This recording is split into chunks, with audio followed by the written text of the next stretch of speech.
Hello and welcome back to Always in Escrow, a show that inspires with people that are making a difference. And we are so excited to welcome back Lauren Grabois Fischer, the heart and voice behind the Bee Books series. Lauren has made it her mission to empower, inspire, and uplift children everywhere, teaching them to be kind, grateful, and proud of who they are. And she's got exciting news. A brand new book has joined her beautiful collection. We'll catch up on what's new, what continues to fuel her work, and how she's helping shape a more positive, compassionate world, one page at a time. Lauren, welcome back to the show. Thank you so much. Thank you so much for having me and for that beautiful introduction. There's no words. I love her family. She's the best, and her writing is just inspirational. Lauren, forever, thank you so much for coming back again. Thank you, guys. Okay, so tell us about the inspiration behind your newest book, Be the One. So this is Be the One. So Be the One actually came from a poem that I wrote years ago. Ironically, these two books came from that same poem, which I didn't even mention before. So these were part of a poem that I wrote called One Room at a Time. And I was just thinking about the power we have and with our light and just the power we have as humans. I always think of a story that I actually referenced in my back pages in this book about a man walking on the beach. I don't know if you guys have heard this before, but there was a man walking on the beach, and every so often he was bending down and picking up a starfish and throwing it back in the ocean. It was in the morning at sunrise. And there was a person watching and thinking, what the heck is this person doing? And every few seconds he'd bend down, he'd pick up a starfish and throw it back in the water. And he finally walked over and said, what are you doing, sir? What are you doing? And he says, well, overnight these starfish wash up to shore, and if they stay, they're not going to make it. So I'm throwing them back in the water. And he says, but you can't possibly make a difference. There's so many thousands of them on the seashore. And he bends down, he picks one up and he throws it in the water. And he says, I made a difference to that one. I always think of that story about how we have so much power as individuals. And it's so easy to feel small in this world. But we have the power to help so many people every single day. And so both those books actually came from that poem about that, about helping and being the one. Beautiful. So beautiful and moving. Well, how does this new title build on the values and messages of the Bee Books series? First of all, it's my second book that starts with B, which is fun because that was my original concept when I created the company. How does it build on it? It is all about empowering our youth, to remind our children to be the change, to be the ones who are making a difference, to be the ones who are patient and waiting for someone, holding the door open for someone, being kind, being the one who's listening, and just being patient. And I mean, I can go, if you want to look at a couple pages in the book to give you an example. Okay. So Be the One, the whole concept is that one of anything can make a difference. One friend, one sun, one moon, one purpose.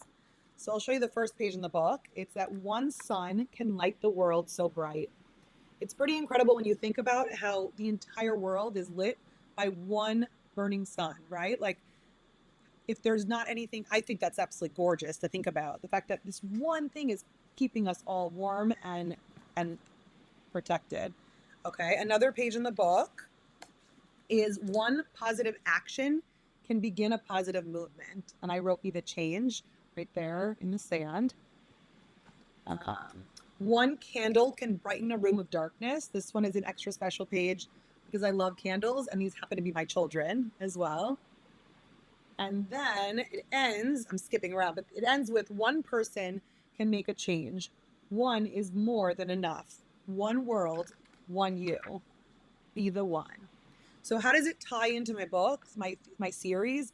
It brings it all together. It's just that reminder that when I go to schools and I speak to children, that you can make a difference, and that you waiting there, I talk about purpose. This is something that's so important to me. A purpose can be a life purpose. It could be like me going to teach or me picking something, right? I've got a visitor who wants to join. Say hello to Lotsie. Sorry. It's also important to realize that a purpose can be in the hour. What's your purpose for this hour? What are you going to do to make the world better at this moment? Is it to wait and hold the door open for the person that's walking a minute behind you? Is it to say thank you to the person at the store you're at, right? Like, we all have multiple purposes in a day. I think it's so important to remember that. It's beautiful because it's just so uniting, right? It's just a way to unite, and we're all sharing this world together. So I really appreciate this. This really resonates with me. You're absolutely right. We're all sharing the world. And I think it's so important we remember that what one does, it does affect other people. Whether it's positive or negative, they both can affect other people. So like I tell my children, there's enough hatred in the world. We need to be part of the good. We need to be part of the positive energy and just putting good things in the world. I have a question. This is going a little bit off, but I want to know, have you heard any stories from parents, teachers, or young readers that really stuck with you? Oh my God, I have a million. So two stick with me the most. So when I travel, I like to give books away. That's like one of my kids. My son loves it. My daughter is like embarrassed. I walk around the airport and I find families with children, and I'm like, "Would you like a book to read on the plane?" And then I also give books out when I'm on the plane to anybody who walks on that has children. So this book came out in October. So I want to say in like November or December, we were flying and I was sitting at the front of the plane giving out books to everyone who had a child. And partway through the flight, a girl that was sitting behind me, who I wish she would reach out to me, I gave her my number.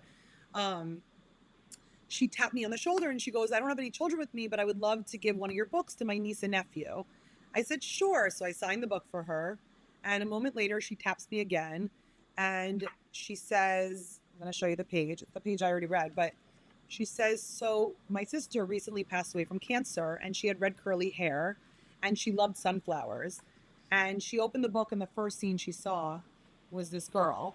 And we just sat on the plane hysterically crying together.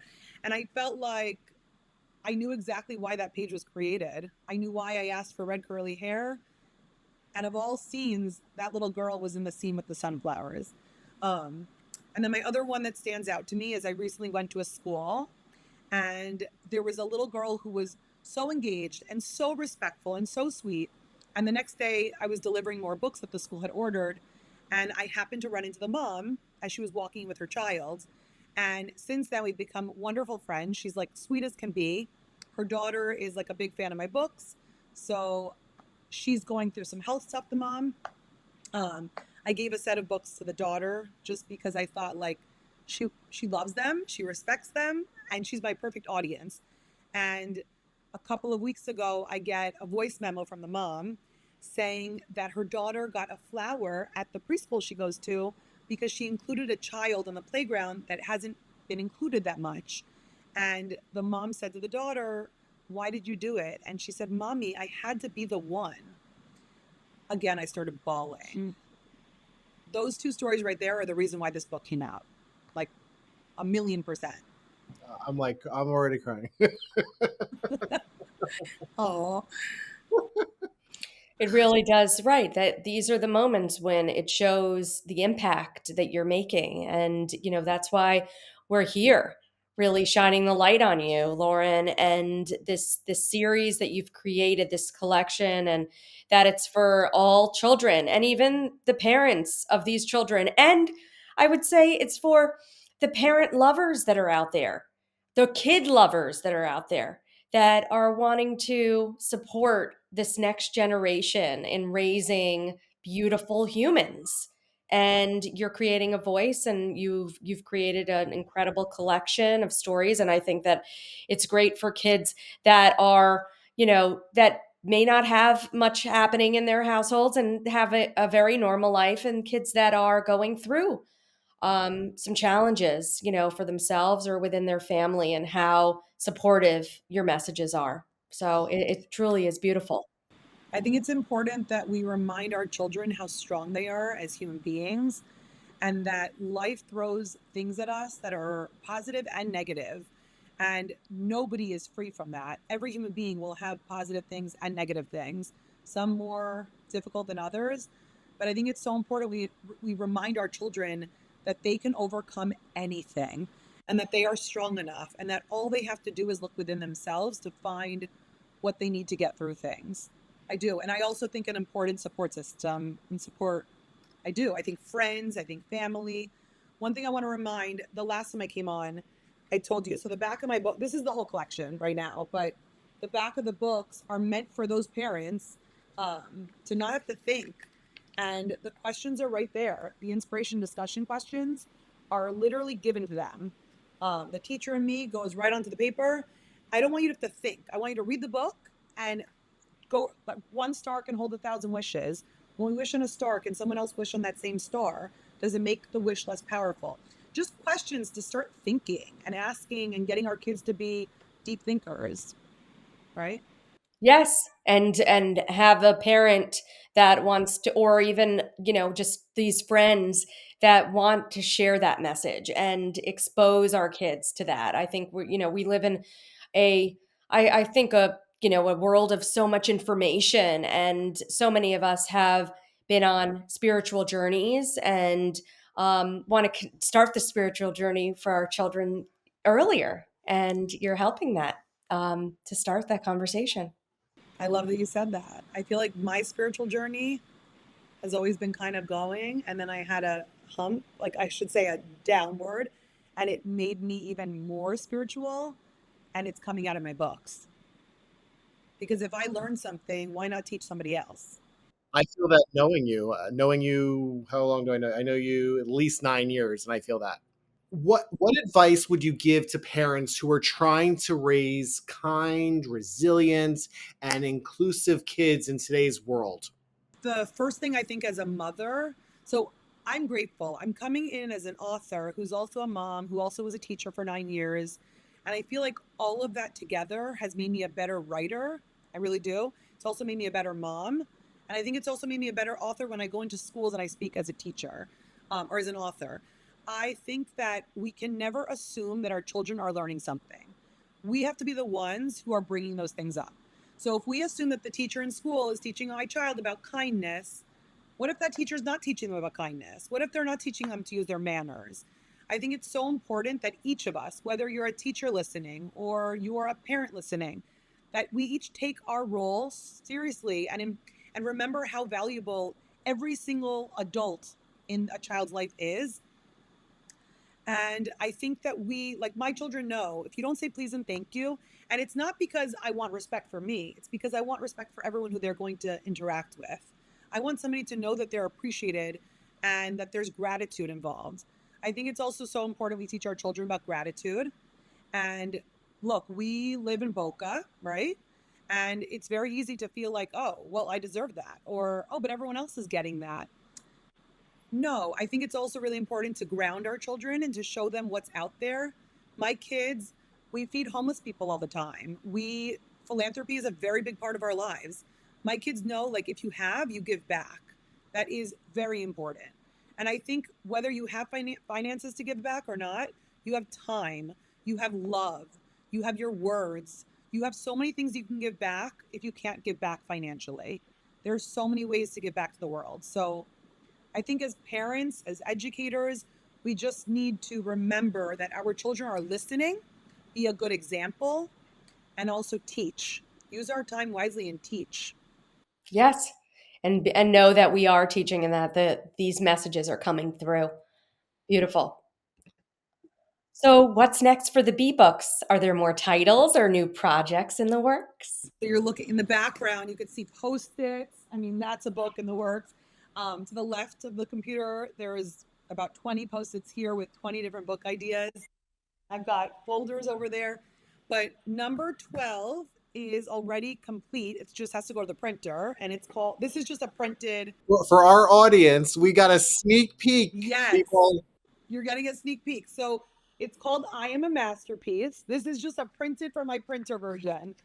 Um, and this one is really powerful because, like we said about the spiritual journey, I learned that any words that come after the words I am are words that our brain believes, and that we as human beings, so if I say I am ugly, I'm going to feel pretty crummy about myself and I'm going to believe it. And if I say I'm beautiful, right away it just gives you like this light, right? This power. So I am strong, I am confident, I am healthy. That's a really important one.